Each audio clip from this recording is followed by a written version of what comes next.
नमस्कार। आदाब। आजकल मैं आपको सुना रहा हूँ कृष्ण चंद्र का नॉवेल आसमान रोशन है। अब तक इसकी 3 किस्तें सुना चुका हूँ। आज इसकी चौथी किस्त। सुनिए, चौथी किस्त। उसके बाद जितना झगड़ा हुआ, मारपीट हुई, उसकी और शरीफ की जो लड़ाई हुई, जो चीज़ें टूटी या तोड़ दी गईं या खिड़कियों से बाहर फेंकी गईं, वो सब बातें इसहाक उस वक्त भूल जाना चाहता था। अगर उसका बस चलता तो वो जमीला को भी भूल जाता, मगर जमीला को वो उसकी बेवफाई के बाद भी भूल ना सकता था। उसकी हर अदा उसे तड़पा रही थी। जिस शिद्दत से जमीला ने 6 माह तक उससे मोहब्बत की थी, उसने उस सारी शिद्दत को हिर्ज़ जां बना लिया था और आखिरी रोज़ की नफ़रत को अपने दिल से भुला दिया था। इंसान अपनी खुद फरेबी में क्या क्या याद कर लेता है और क्या क्या भुला देता है। इसहाक का भी यही हाल था। उसे जमीला की हर खूबसूरत अदा याद थी और उसकी कोई बुराई याद ना रही थी। यही चीज़ तो कमबख्त मोहब्बत कहलाती है। रात के 3 बजे इसहाक ने फैसला किया कि अब सब कुछ खत्म है। वो ना आई, ना आएगी। वो शरीफ के साथ ऐश कर रही है और मैं यहाँ उसके इंतज़ार में कुढ़ रहा हूँ। अब सब खत्म है।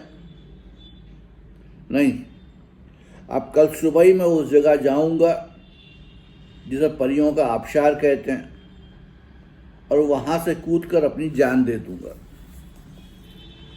उसने बड़े ठंडे दिल से यह फैसला किया और फिर चादर तान के खूब गहरी नींद सो गया। दूसरे दिन सुबह उठते ही वो रोज़ होटल के मगरबी जानिब ढलवानों पर से गुजरता हुआ परियों के आबशार की तरफ चला। उसे रास्ता ठीक तरह से मालूम न था, लेकिन उस वक्त जहाँ पर वो खड़ा था, वहाँ से भी वो तीर मूर्ति की सतह पर,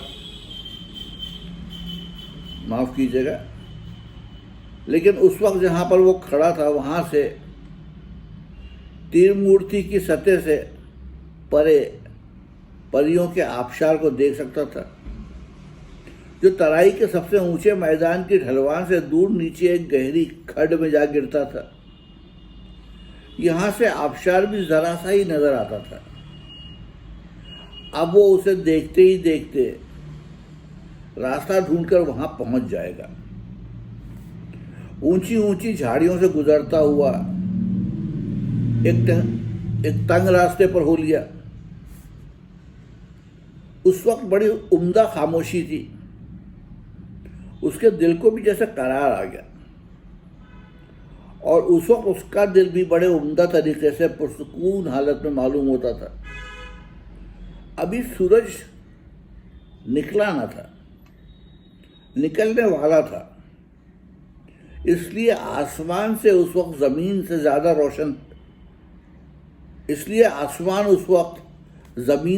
रोशन था।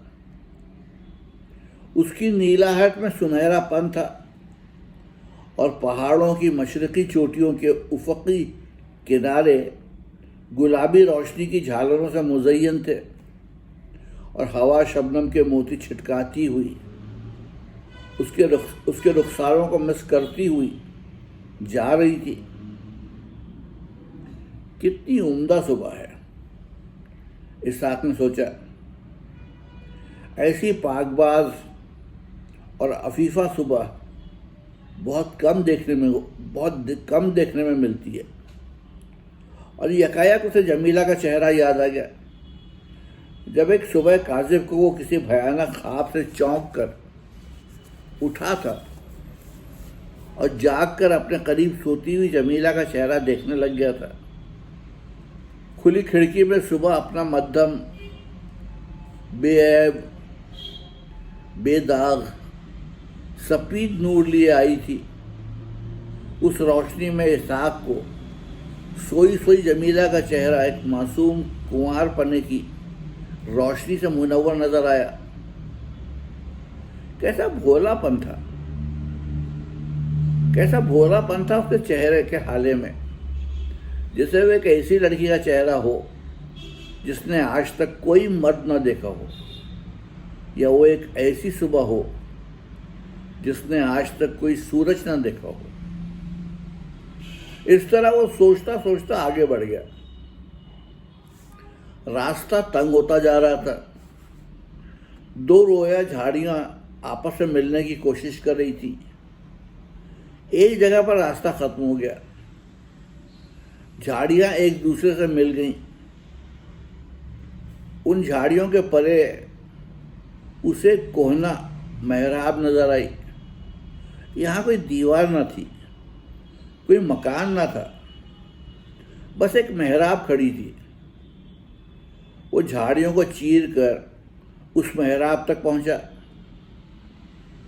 मेहराब एक मोड़ पर वाक़ थी, जहाँ से सामने का मंजर गायब हो जाता था। जब वो उस मेहराब के नीचे आया तो उसने देखा कि पुरानी ईसाई वज़ा की किसी गिरजे की मेहराब से मुमासलत रखती हुई मेहराब थी, जो एक तंग रास्ते को जाती थी।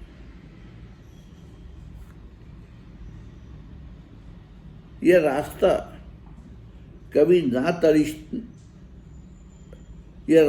कभी ना तराशीदा पत्थरों का बना हुआ होगा। उस वक्त पत्थर जगह जगह से ढलक गए थे।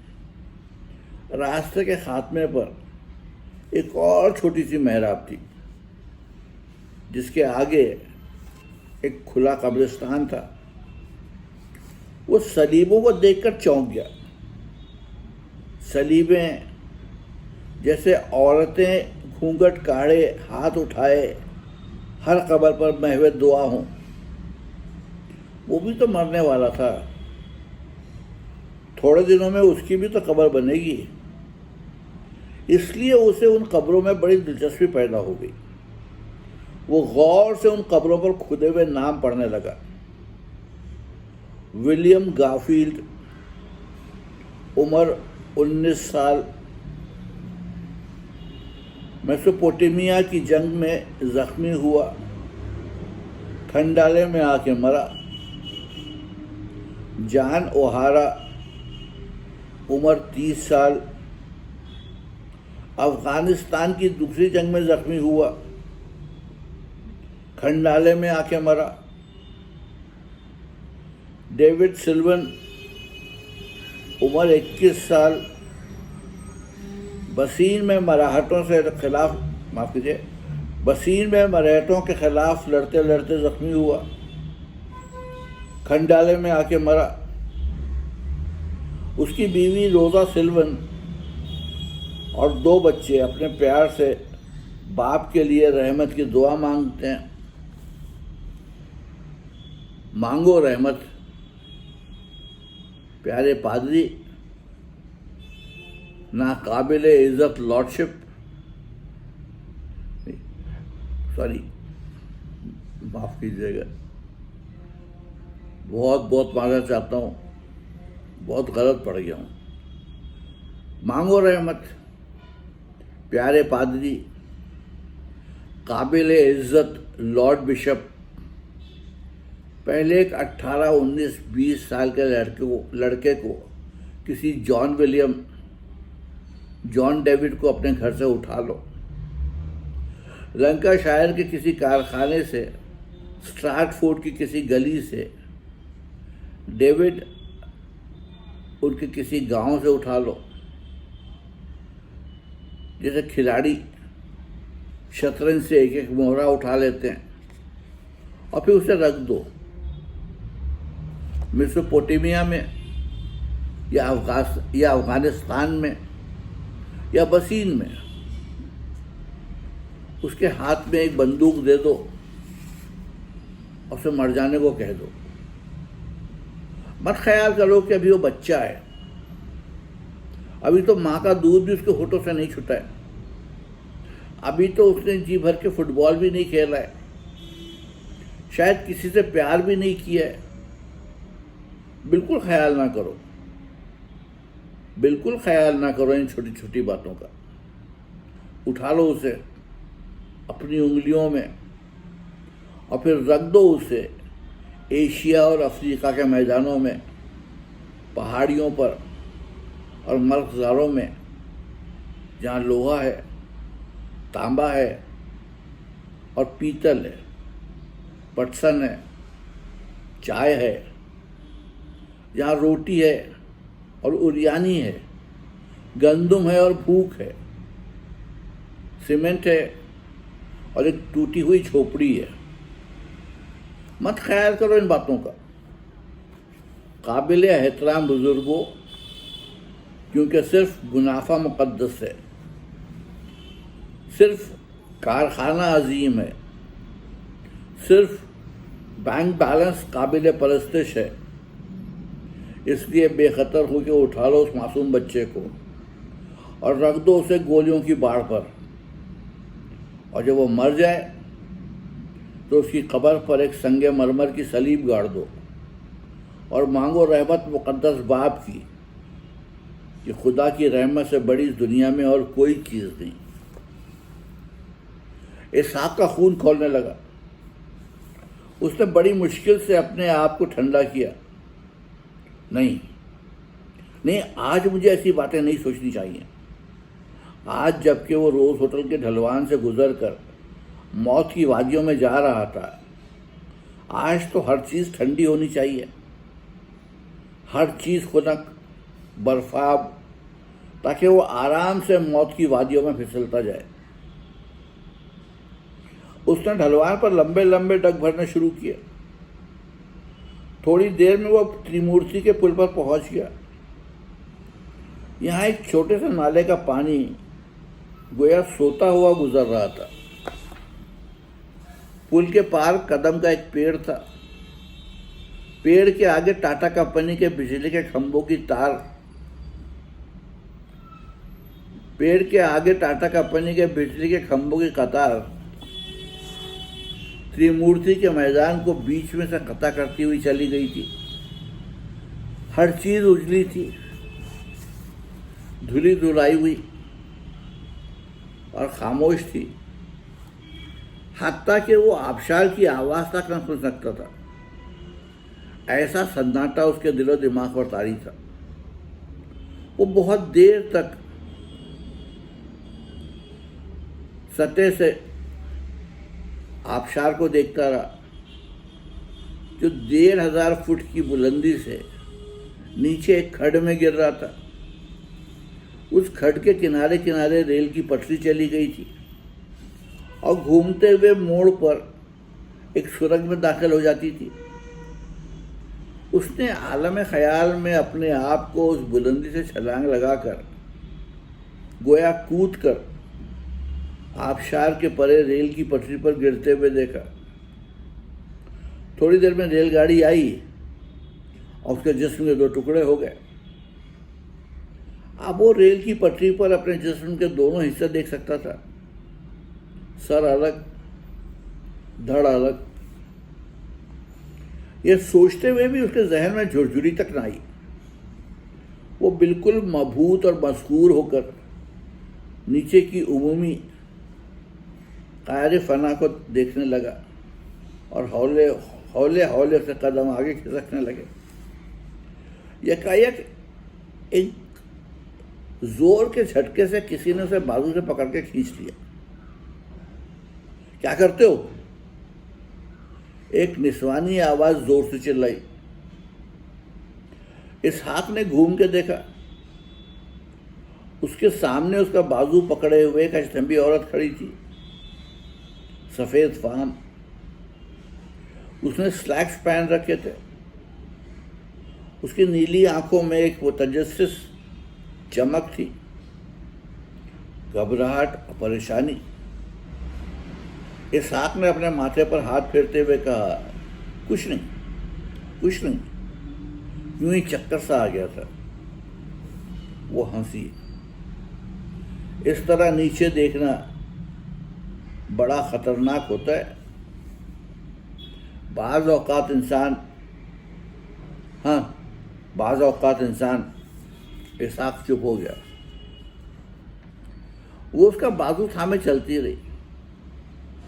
आबशार से परे कदम के पेड़ के नीचे जाके उसने उसका हाथ छोड़ दिया। बोली, क्या तुम ठीक हो? इसहाक नीचे जमीन पर बैठ गया। उसकी टांगें कांप रही थीं और नीचे घास के बड़े खोशे गालीचे की तरह दबीज थे। उसने मुस्कुराने की कोशिश करते हुए कहा, हाँ, अब मैं बिल्कुल ठीक हूं। अजनबी औरत ने अपनी मजबूत छड़ी का ऊपर का हुक खोला। अब छड़ी के ऊपर एक आरामदेह सीट बन गई। उसने छड़ी को जमीन पर गाड़ दिया और अपनी सीट पर बैठ गई।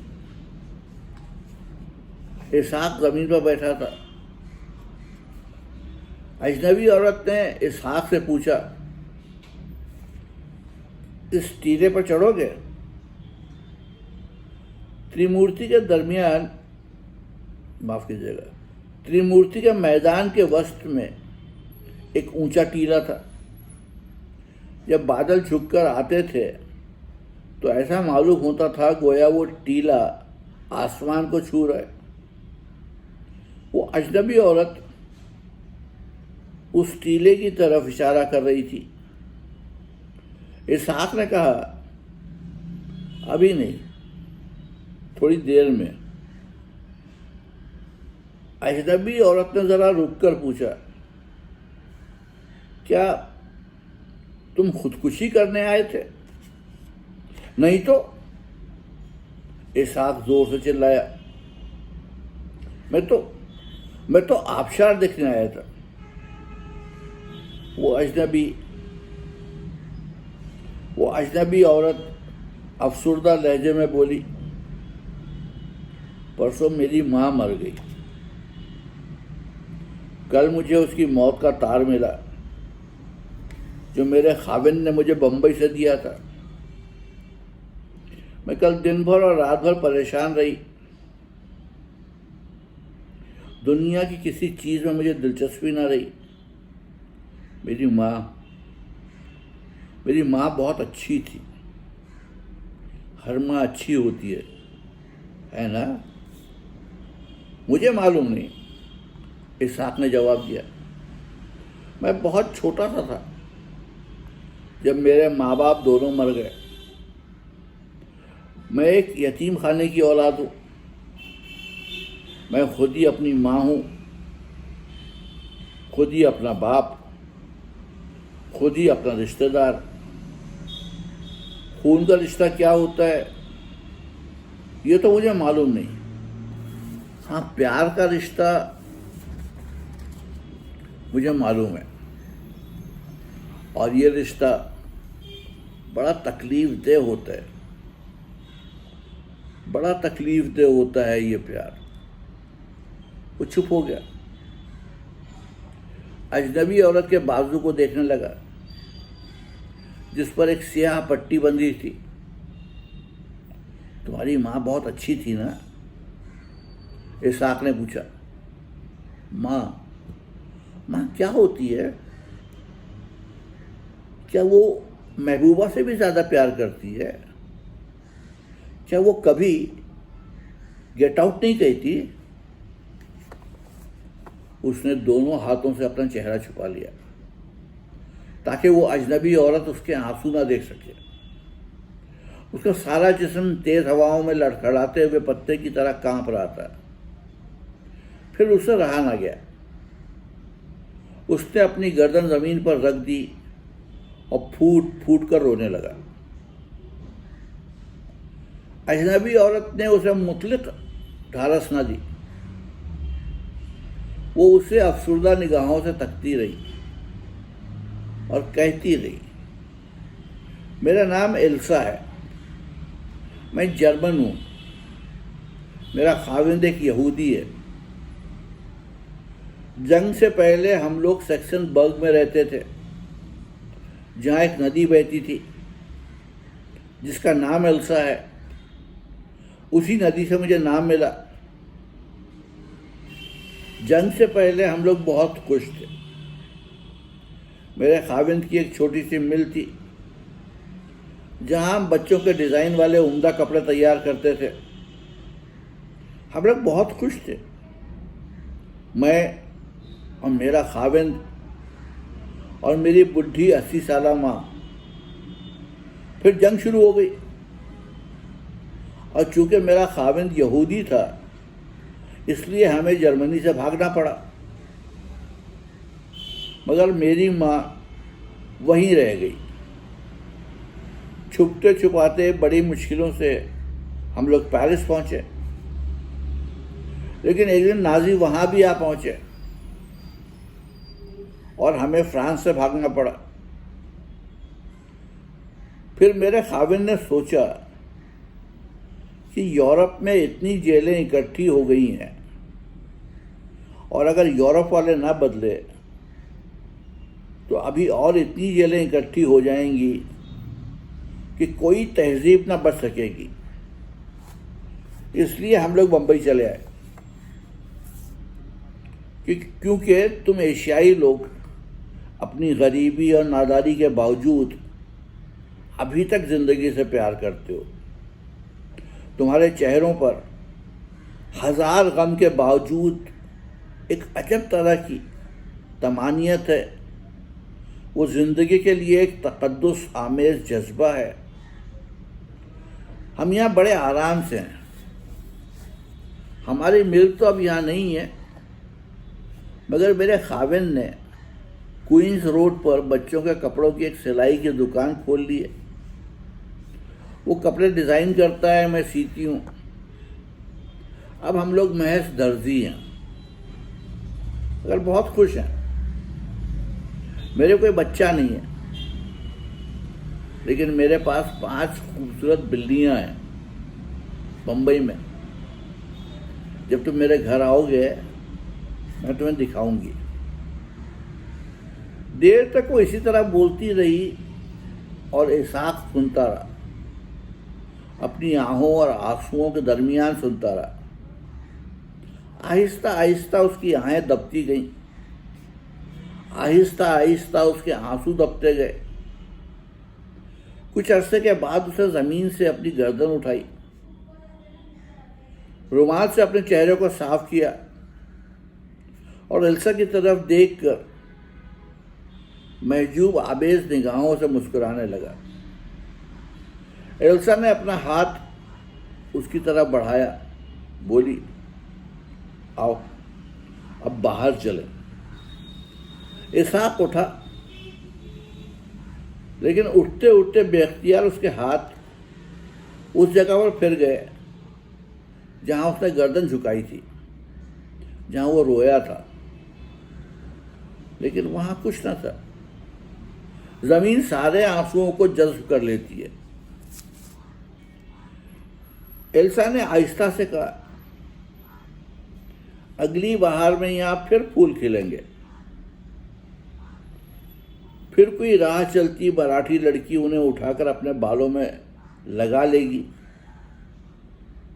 या खेतों से काम करके आती हुई कोई माँ अपने बच्चे का दामन फूलों से भर देगी और बच्चे की हंसती हुई आंखों से कोई ये ना पहचान सकेगा कि यहाँ पर एक आशिक की आंखें रोई थीं। ऐसी प्यारी है ये जिंदगी। दूसरे दिन इसाक और एल्सा ड्यूक्स नोज पर चढ़ने के लिए रवाना हुए। ड्यूक्स नोज खंडाला की आसपास की पहाड़ियों की चोटियों में सबसे ज्यादा बुलंद थी और यहाँ नीचे से देखने में बिल्कुल किसी रईस के पुरनख्वत चेहरे की टेढ़ी नाक की तरह नजर आती थी। इसहाक को खंडाला माफ कीजिए इसहाक खंडाला कई बार आ चुका था, लेकिन वो ड्यूक स्नोज पर आज तक न चढ़ा था, इसलिए उसे यह रास्ता भी मालूम न था। एल्सा ने पूछा, तुम खंडाले कई बार आए हो? एल्सा ने पूछा,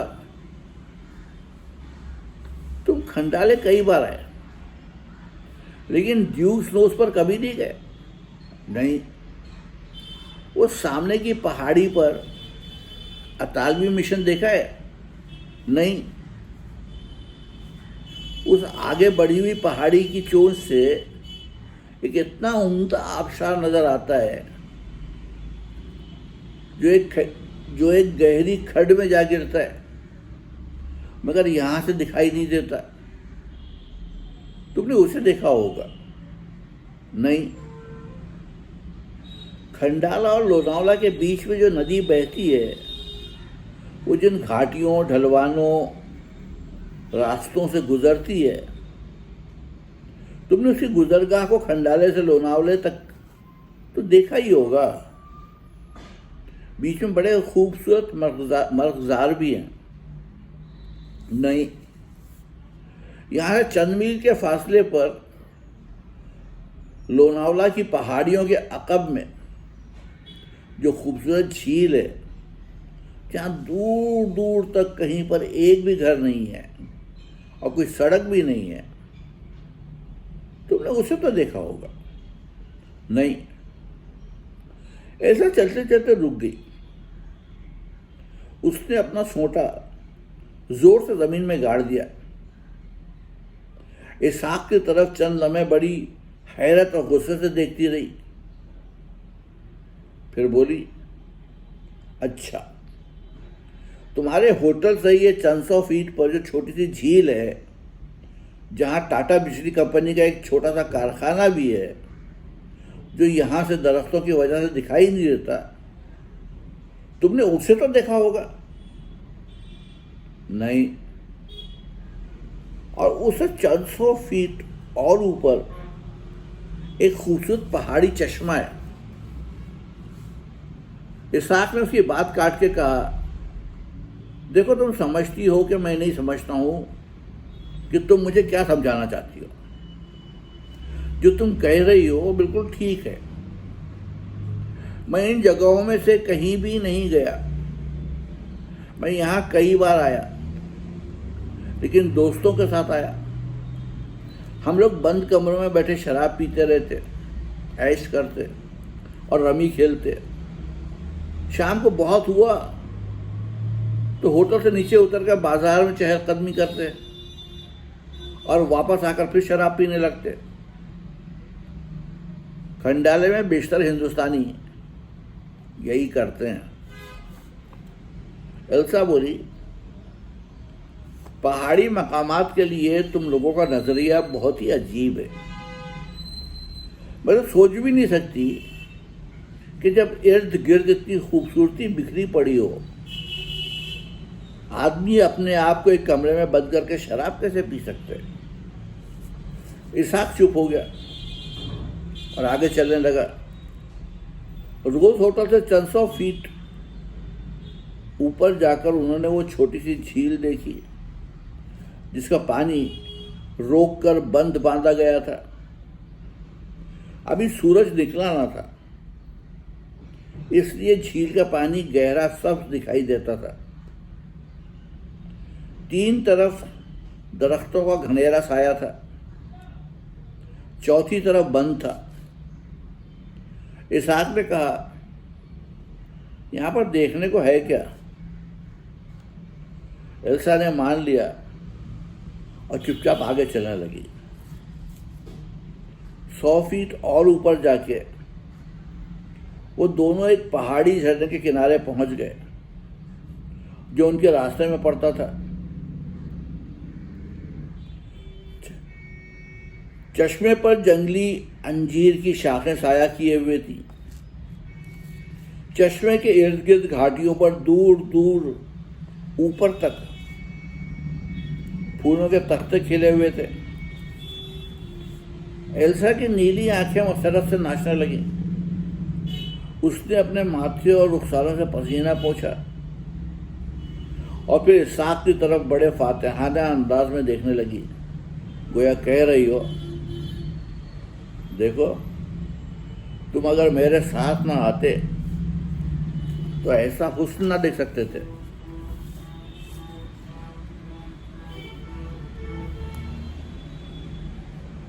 इसाक ने इधर उधर देखकर अपने नथने फुलाए और बोला, यहां भी क्या है? घाटी की जमीन में चंद सुराखों से पानी जोर मार सतह जमीन के ऊपर निकल आया है और बह रहा है। आसपास चंद झाड़ियां और फूल है, बस और क्या है? एल्सा का चेहरा गुस्से से लाल हो गया। उसका मुंह कुछ कहने के लिए खुला। इतने में अंजीर के पेड़ के पीछे से खड़का सा हुआ और किसी के घास पर दौड़ने की आवाज आई। इसहाक और एल्सा दोनों चौकन्ने हो गए। दिन दहाड़े तो इन पहाड़ियों पर कोई जंगली जानवर आने की हिम्मत नहीं करता। ये कौन जानवर था? इसहाक और एल्सा ने एहतियात से घूमकर चश्मे के ऊपर घाटी पर आके देखना चाहा। घाटी पर दौड़ते हुए दो जानवर चले जा रहे थे, एक मर्द एक औरत। दोनों लांबे थे, इंतहाई दुबले पतले और स्याह फाम और तकरीबन उरियां। वो घाटी के उफक पर दौड़ते दौड़ते खड़े हो गए।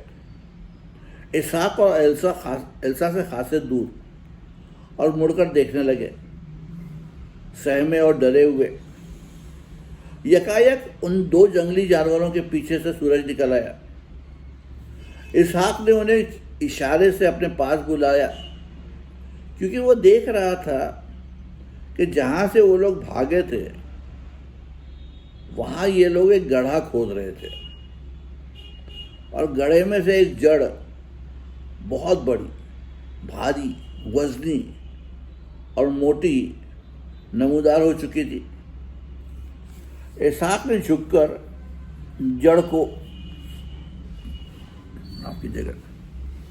जड़ को चाकू से काटा और उसे एक जगह से पकड़कर जो घुमाया तो जड़ पर से एक पतला सा खोल प्याज के छिलके की तरह उतर आया और अंदर से जड़ निहायत सफेद और सुथरी निकल आई, जिसमें कहीं कहीं पर गुलाबी रंग की एक हल्की सी झलक थी। ये क्या है? एल्सा ने जड़ की तरफ इशारा करके पूछा। मुझे खुद मालूम नहीं, इसहाक ने जवाब दिया और उसने फिर उन तकरीबन नंगे जानवर नुमा इंसानों को बुलाया जो ऊपर घाटी के किनारे आबनूस के दो स्याह पत्तों की तरह खड़े थे और डरे और सहमे हुए थे, लेकिन वो करीब न आए। उनमें से जो औरत थी वो फिर भागने लगी, मगर मर्द ने उसे हाथ से पकड़ लिया। तब इसहाक ने जोर से चिल्ला के मराठी जबान में उनसे कुछ कहा। तब वो दोनों धीरे धीरे उसके पास आए। औरत भी इस कदर दुबली पतली और स्याह थी जितना मर्द था। दोनों के जिस्म इंतहाई फाकाज़दा और भूखे थे। जिस्म पर कहीं भी गोश्त न था। औरत के प्रस्तान सूखे, स्याह और लटके हुए थे और सिर्फ इन्हीं प्रस्तानों की वजह से मर्द से अलग पहचानी जा सकती थी, वरना उसके और मर्द के कूलों में कोई फर्क न था। मर्द ने कमर के गिर्द एक तागा बांध रखा था जिसमें एक 4 गिरे कपड़े को बांधकर, और उसी तरह औरत ने भी। अपनी सतरपोशी करने की कोशिश की थी। थोड़ी देर तक इसहाक उन दोनों से बात करता रहा। उन दोनों ने इनकार में कई बार सर हिलाया,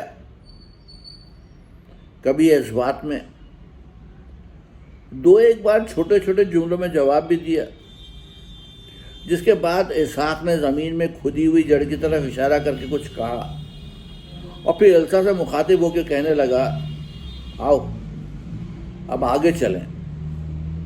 थोड़ी दूर आगे जाके एल्सा ने उसे पूछा, कौन थे वो लोग? मेरे दूर के रिश्तेदार थे, इसहाक ने जवाब दिया। एल्सा जोर से चिल्लाई, तुम्हारे? हाँ, इसहाक ने बड़ी दिलजमई से जवाब दिया। मेरा और उनका रिश्ता लगभग 8-9 हजार बरस दूर का है। एल्सा समझ गई, बोली, तब तो मेरे भी रिश्तेदार थे वो। हाँ, इसहाक बोला, मगर हम में से किसी ने भी इन रिश्तेदारों का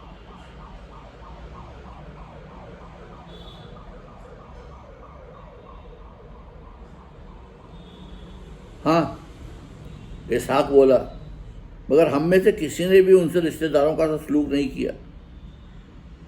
तुमने हमसे नहीं किया, हमने उनसे नहीं किया। एल्सा बोली, बड़े भूखे मालूम होते थे वो। इसहाक ने कहा, हाँ, वो दरख्तों की जड़ें खोद कर खा रहे थे। इस जड़ को वो कंदमूल कहते हैं। एल्सा ने नजर उठाकर दूर आसमान की तरफ देखा, क्योंकि जमीन पर उन दोनों वहशी जिस्मों का साया बड़ा तकलीफ देता। ऊपर नीले आसमान पर एक हवाई जहाज उड़ रहा था, पूना से बंबई की सिमत जा रहा था। आसमान को देखती हूँ तो 20वीं सदी मालूम होती है, नीचे ज़मीन को देखती हूँ तो कौन सी सदी मालूम होती है? एल्सा ने तजस्सुस भरी निगाहों से उसकी तरफ देखते हुए पूछा। इसहाक ने कोई जवाब ना दिया, खामोशी से चलता रहा। अब वो एल्सा घाटी के ऊपर पहुंच गए थे, जहाँ पहले एल्सा और इसहाक खड़े थे। वहाँ वो दोनों वहशी इंसान पहुंच गए थे।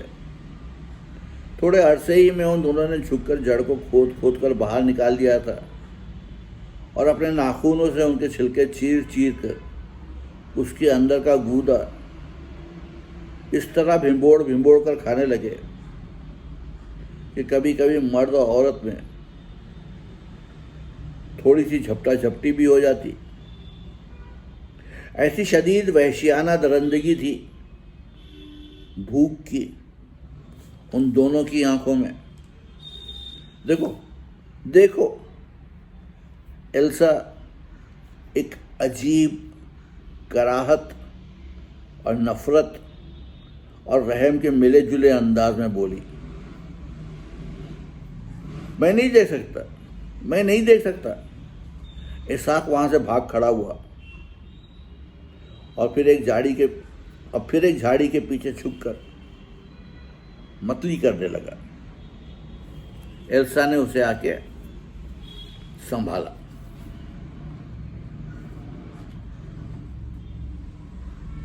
ड्यूक स्नोस की चोटी पर बैठे बैठे मेरे ख्याल से ये किस्त यहीं खत्म होती है। इससे आगे कल आपको सुनाऊंगा।